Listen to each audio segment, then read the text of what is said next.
আজ সোমবারও রাজ্য জুড়ে ঝড় বৃষ্টির সতর্কতা। দক্ষিণবঙ্গের বেশ কয়েক জেলায় কালবৈশাখীর সম্ভাবনা। দমকা ঝোড়ো হাওয়া লন্ডভন্ড করে দিতে পারে দুই এক জায়গা। দক্ষিণবঙ্গে আজ সোমবার বৃষ্টির সম্ভাবনা। উত্তরবঙ্গে বৃষ্টি চলবে বুধবার পর্যন্ত। এর ফলে গত কয়েকদিনের দাবদাহ থেকে দক্ষিণে মুক্তি।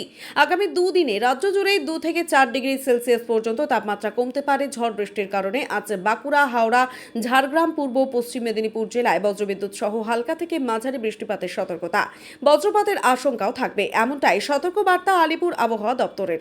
এর পাশাপাশি আগামী 2-3 ঘন্টায় কলকাতা ও উত্তর ও দক্ষিণ 24 পরগনা জেলাতেও বজ্রবিদ্যুৎ সহ হালকা থেকে মাঝারি বৃষ্টির সতর্কতা। বজ্রপাতের আশঙ্কা থাকবে, সঙ্গে 30 থেকে 40 কিলোমিটার প্রতি ঘন্টা গতিবেগে দমকা ঝোড়ো হাওয়া বইবে। বজ্রপাতের আশঙ্কা থাকবে, বাসিন্দাদের নিরাপদ আশ্রয় থাকার পরামর্শ আবহাওয়া দপ্তরের। দক্ষিণবঙ্গের পাশাপাশি মঙ্গলবার পর্যন্ত উত্তরবঙ্গের সব জেলাতেই দমকা ঝোড়ো হাওয়ার সাথে বজ্রবিদ্যুৎ সহ হালকা থেকে মাঝারি বৃষ্টির পূর্বাভাস। বিক্ষিপ্তভাবে শিলাবৃষ্টির সম্ভাবনা, পার্বত্য এলাকায় রয়েছে বজ্রপাতের আশঙ্কাও। মঙ্গলবার ঝড় বৃষ্টি বাড়তে পারে উত্তরবঙ্গের দার্জিলিং, কালিম্পং, আলিপুরদুয়ার, কোচবিহার ও জলপাইগুড়ি এই 5 জেলাতেই।